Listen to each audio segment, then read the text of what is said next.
know what, Saad? I almost made the worst business decision of, I think, my career. And when I remember back, I think it was like 2:45, 2:50 on a Tuesday afternoon. And I was deciding or trying to figure out if I need to hire 25 to 30 more people in the business, which I think at the time would have cost me between, I think it was like $3 to $5 million a year. And like without any hope of getting any more revenue in.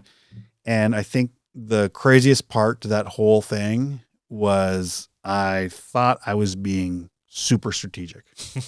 So what was the only reason why you didn't do it then? Well, I mean, I think it was because my brain shut down. And I say that, but it's like, I just couldn't think straight anymore. And that was kind of like the big kind of like wall that I hit and it helped me realize that I think I needed to really reevaluate. It caused me to reevaluate everything about how I ran business and the business. Hey guys, welcome back to another episode of BizMeds. We're your hosts and your neuroscience business coaches. My name is Saad. And my name is Darris. And as Saad said, we're your neuroscience business coaches here. And today we're talking about why your brain, specifically the brain that got you into business, is actually actively working against your success. And by the end of this episode, you'll know why your brain, when trying to make the most important decisions, ends up being the least productive and actually sabotages your business. Yeah, so I'll continue on with my story a little bit. So again, it's like 2:45, 2:50 on a Tuesday afternoon. And like, to give context, I start at 6 a.m. I'm like in back-to-back meetings, team meetings, like everything, trying to get managerial reporting in. Like we're spending, three of us are spending 3 days a week, just trying to get like a weekly report in, payroll decisions, like everything that is trying to, and then also trying to figure out, okay, now do I need to hire 25 to 30 new people? And neuroscience at this point would suggest that like you're running on fumes, your battery's super low. Yeah. I mean, I think it's probably the most accurate way is running on fumes. And I think the thing that I didn't what I didn't know then, and I think most business owners now, like they don't really realize, is that your brain actually has a daily decision budget. Mm-hmm. And so by like that time, by noon, 1:00, and especially by like 2:30, like I'd blown through that whole budget, like completely. Yeah. And this is where neuroscience gets very interesting about that is, so your prefrontal cortex, which is, like you love to say it, as the CEO of your brain, uses glucose to make every single decision. And the more decisions you make, the more it depletes that. Yeah, I think for a very simple visual on that, it's similar to having a phone and your phone battery. You start your day, you have 100% of your phone battery, and then every decision along the way depletes that battery. So you respond to an email, maybe 1%, maybe 2%. Team meeting, maybe 5%. and unlike your phone, it doesn't give you that little notification that pops up like battery running low, charge soon. When you hit the 20%, your brain just starts making bad decisions. Yeah, and it's not that it's incapable of making decisions, just makes poor decisions. Yeah. So how many of you, as business owners or people just like have felt that or can relate to the fact that you start your day, most days, we'll say most days, and you are feeling great. Like you feel like you're able to tackle the day. You start off really strong, but by the end of the day, it's like everything feels heavy. Everything feels hard. And you're now at the point where like even thinking about what to have for dinner is a fucking chore. Like it's hard. Yeah. And you don't even want, you maybe get into an argument with your spouse, your partner about it because you're like, you don't even really realize it, but you just don't have the capacity to make the decision. So it's like order in, I don't care. And I think back how many times it's happened in my lifetime where I'm just like not really realizing that it's just my lack of ability to make a decision. I've worn out my decision bank. Yeah. Yeah. Or you find yourself saying yes to things that you normally just, say no to, just because that requires some type of decision making. Yeah. The friction's gone. You're like, Yeah. it's easier to say yes and go along with it. Yeah. So that's kind of the front side of it. Now, why don't we talk about the 3 main ways your brain sabotages you, and then give a little bit, kind of like the minimum effective dose of how our wonderful listeners and viewers can respond to that. Benefit from it. Yeah. So just building off of that last sentence there, is like the first way your brain sabotages you is through decision fatigue. And it's not necessarily just the big decisions, it's every single decision, like we just discussed, like your dinner or what to wear throughout the day. But Yeah, I think, and then so people understand, like one of our clients he would be named as Marcus. It's a good name. Same thing, feeling, when he came, he was like talking about how just tired and overwhelmed he felt at the end of every day. And, sometimes working 12-hour days, which is, that's tiring in and of itself. And the major complaint is that, like, I'm putting all this time in, but I don't really feel like I'm actually getting anywhere. Mm-hmm. So what was he spending his time on? So this is where we kind of implemented a very simple thing. Like, this doesn't have to be crazy. It's literally, hey, Marcus, grab a sheet of paper, and then throughout your day, like, every time you feel it, make your decision, like small or large, like just put a check on it. Right.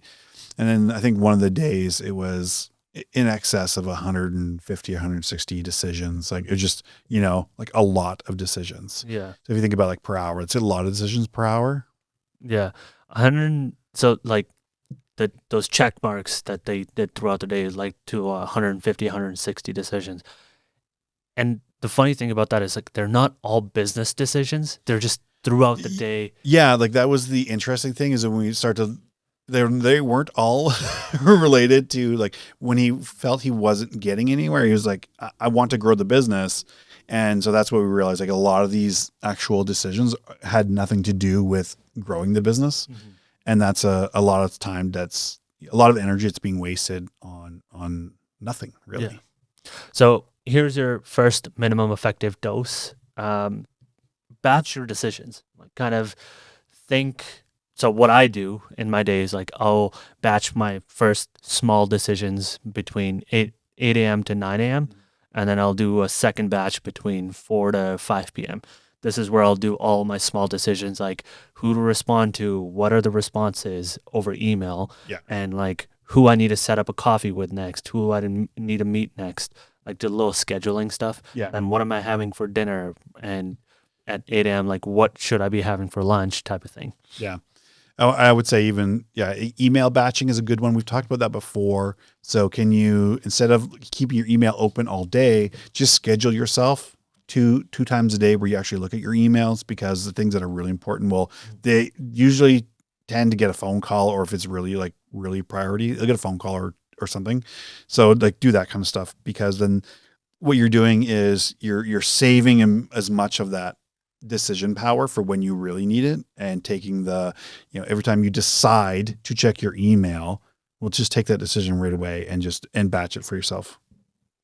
And that kind of leads us into our second sabotage. So the second sabotage, the second sabotage is multitasking. And before anybody starts trying to defend their their proficiency in being a multitasking king, let me tell you, you're not. You're a liar. Nobody is. Yeah. Well, I mean, your brain can't, we've talked about this before, like your brain can't actually multitask. It's a myth. It's a lie. What we do is we just switch from task to task. It's just called task switching, but we do it so fast that we like to think we're able to do multiple things at the same time. Mm-hmm. And what we're doing is just being really inefficient and really shitty, and then it costs you. Yeah. And I'm going to channel my inner Thanos, where it's like, what did it cost you? But at what cost? Yeah, what cost? Yeah. Well, I mean, if you think about it, like the research shows that it takes about, on average, 23 to 25 minutes to refocus after you've been, like, interrupted. Yeah. And tasks, and when we say we're multitasking, all we're doing is interrupting ourselves. So we're not actually getting really any work done, and we're not really getting further ahead because it's costing us time and energy and probably money by just being really inefficient because we're not effectively focusing on one thing. And then on top of that, the old numbers used to be around, it would take you another 11. Oh, you were distracted every 11 minutes, but it's actually now around 4. And our attention span is like even worse. We have maybe about 47 seconds of attention span now. So it's like, we have all these things stacked against us. So when we say that we're really good at multitasking, it's the biggest, like in terms of lying to yourself, it's the biggest lie you tell yourself is that you're being productive. It's not. It's just costing you time and energy because you have to go back and you're not giving it the attention it deserves anyway. Yeah. And again, I'm not really a mathematician, but those numbers right there, they tell me that you're never really focusing on anything long enough to actually make a difference on anything. Yeah. No, and I learned that in a hard way. And I was telling you when I was making that decision around, do I hire 25, 30 people? It was, that was the time we were scaling that $30 million from 60 to 90 million. And I thought, like, I lived this because I thought I was being super efficient because I was like, I'm handling emails here. I'm typing email while I'm having a meeting with my managers and things like, and I'm trying to split my focus, which you cannot do. But at the time I convinced myself, and as a result, I'm not giving them the attention they need to make a decision, for them to be able to make decisions or properly make a decision on what they need me to make a decision on for them to be able to execute properly. And nor am I giving the attention to this email or response that I am. And I'm trying to split and it just doesn't work. So, you just end up kind of burning all this energy and you're like, oh, you wear this self martyrdom of like, oh, I'm such a productive and I'm working so hard. I'm working so many hours and yeah.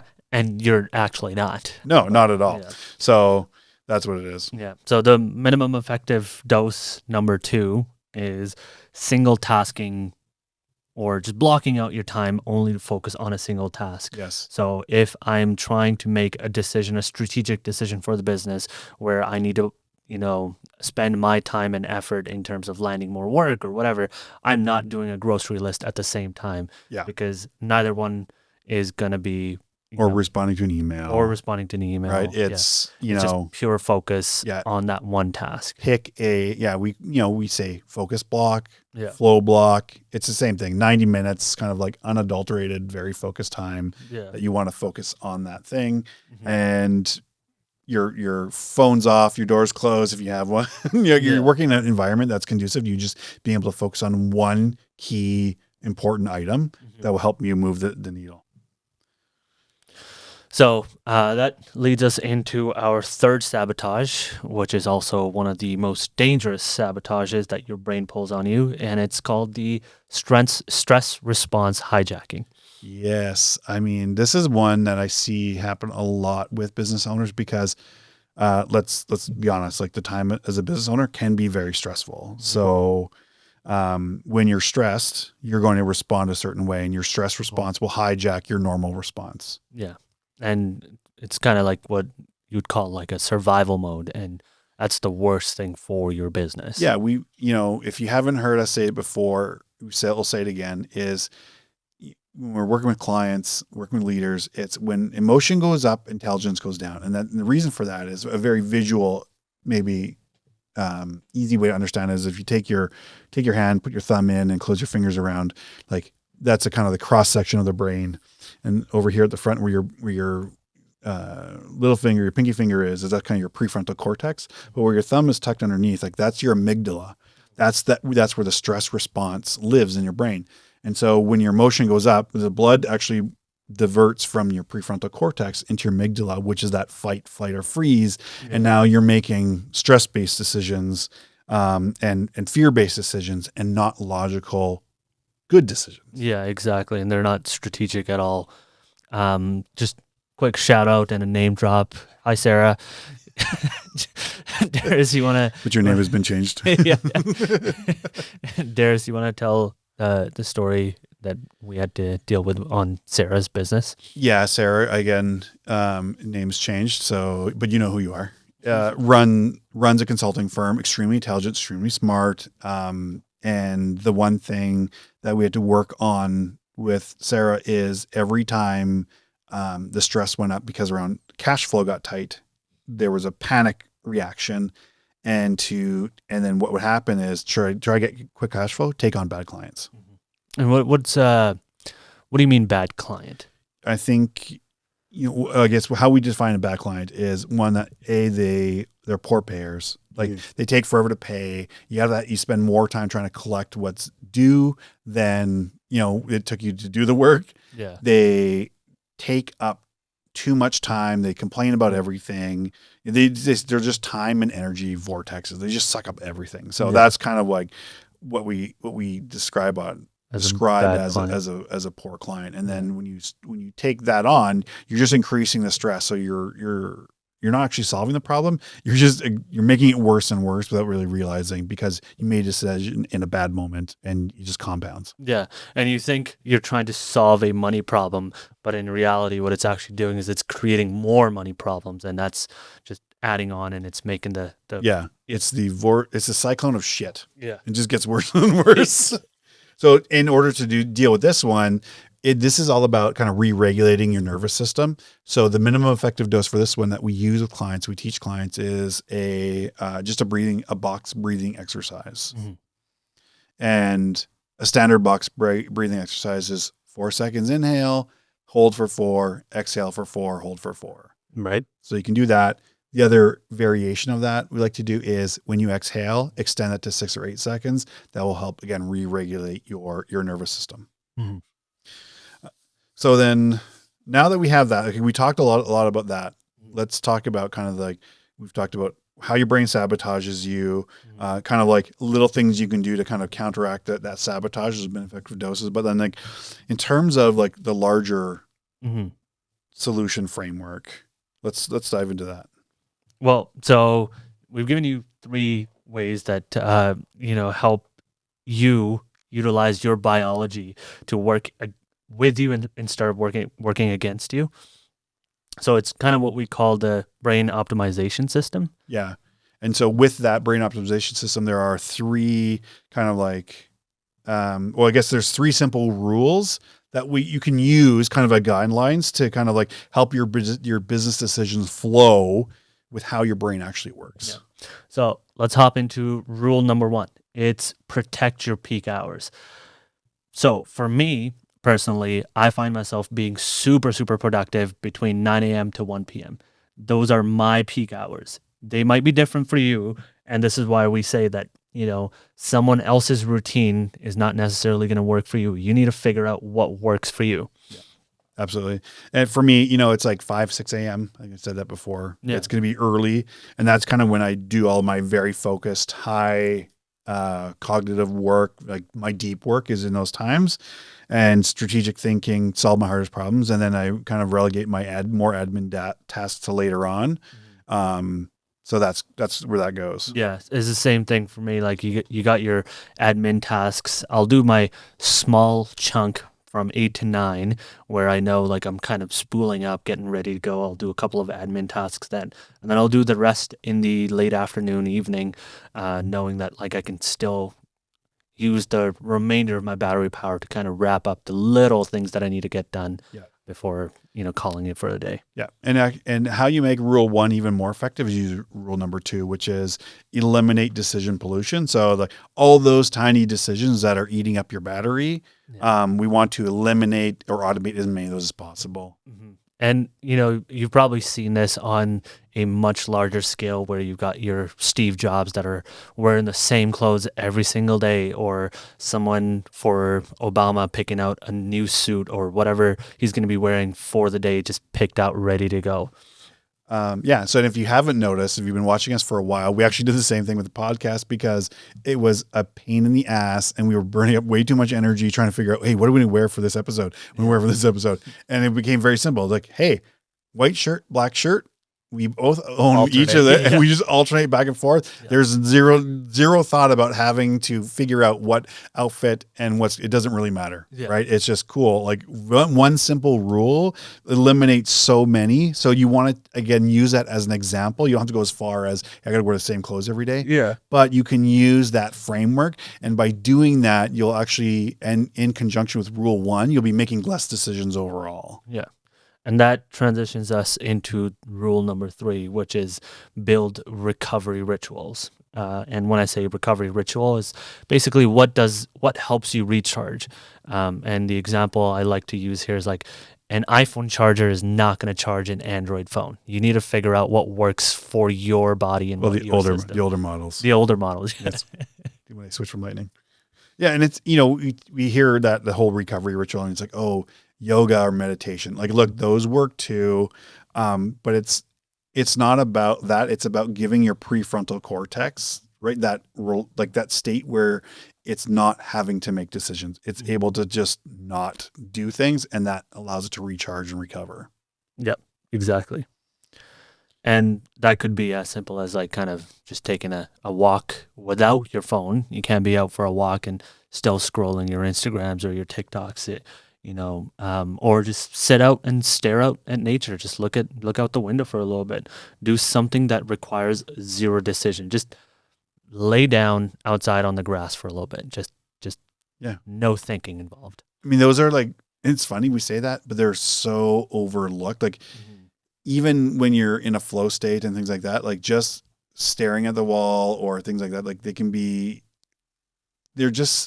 they're so just overlooked and underappreciated for it, like what they can do, because we're just so go all the time. Exactly. All right. So now this is where we're going to like challenge you to put these things into practice. So for you this week, for you listening to it, like your challenge is now kind of like track your decision fatigue. Actually, like take out that sheet of paper or your notebook, whatever it is. And whenever you make a choice, decision, big or small, just like put a tick mark. Yeah. And I think at the end of the day, just kind of do a tally of how many tick marks you've done throughout the day. And frankly, like I was very surprised how many I made. So I'd be interested to hear like how many decisions you guys are making throughout the day. Just leave a comment below and let us know what the number was. Yeah. And then with that, do the next step, which is, put rule 2 into use. And that's where we want to take 3 to 5 of those. Can I automate or eliminate any of those decisions and really get a good understanding for that?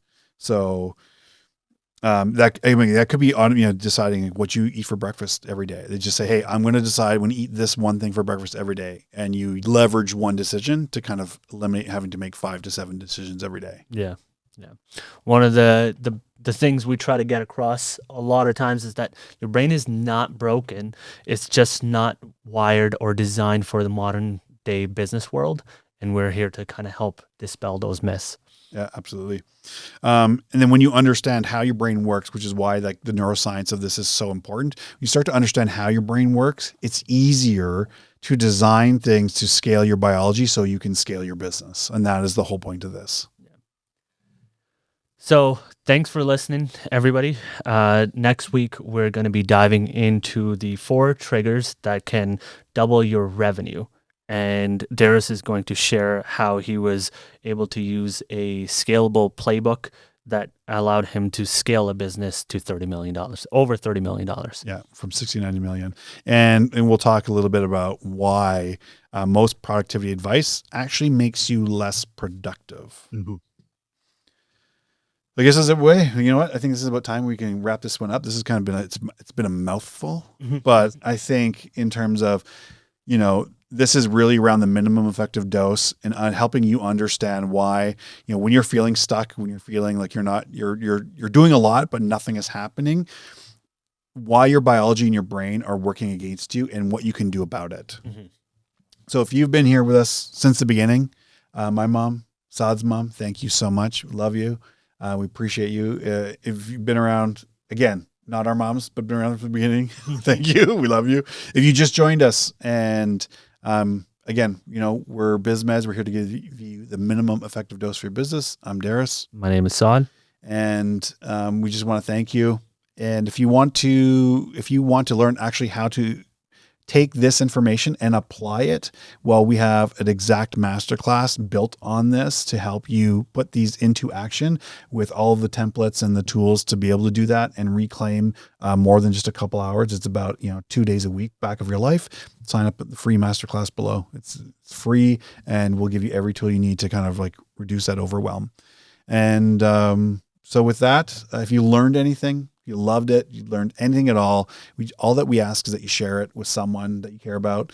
And don't be a hoe, share the show, to quote the illustrious Andy Frisella. And remember, you are just one day away from the life you've always dreamed about. We'll see you in the next episode.